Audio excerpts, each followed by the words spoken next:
Class 8 pass মাদারীপুরের জয়নাল এখন ঢাকার বড় চিকিৎসক। চেম্বারে বসেন 3 হাসপাতালে। নিজের নাম বদলে বনে গেছেন ডাক্তার আরিফ হাসান। রোগী দেখেন বঙ্গবন্ধু মেডিকেল বিশ্ববিদ্যালয়ের অর্থোপেডিক সার্জন হিসেবে।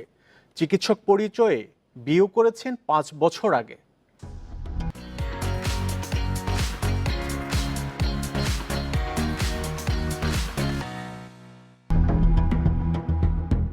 রাজধানীর মাতুয়াইলের ফেইথ হাসপাতাল।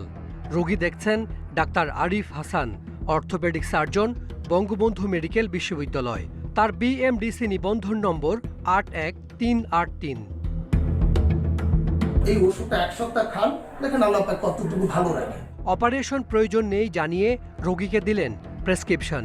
জেনারেটর আর অপারেশন লাগবে না, কারণ আপনি প্রথম যিনি অপারেশন করছেন তিনি এভাবে করতে পারতেন। কিছুক্ষণ পর তার চেম্বারে এক ব্যক্তি, তার নামও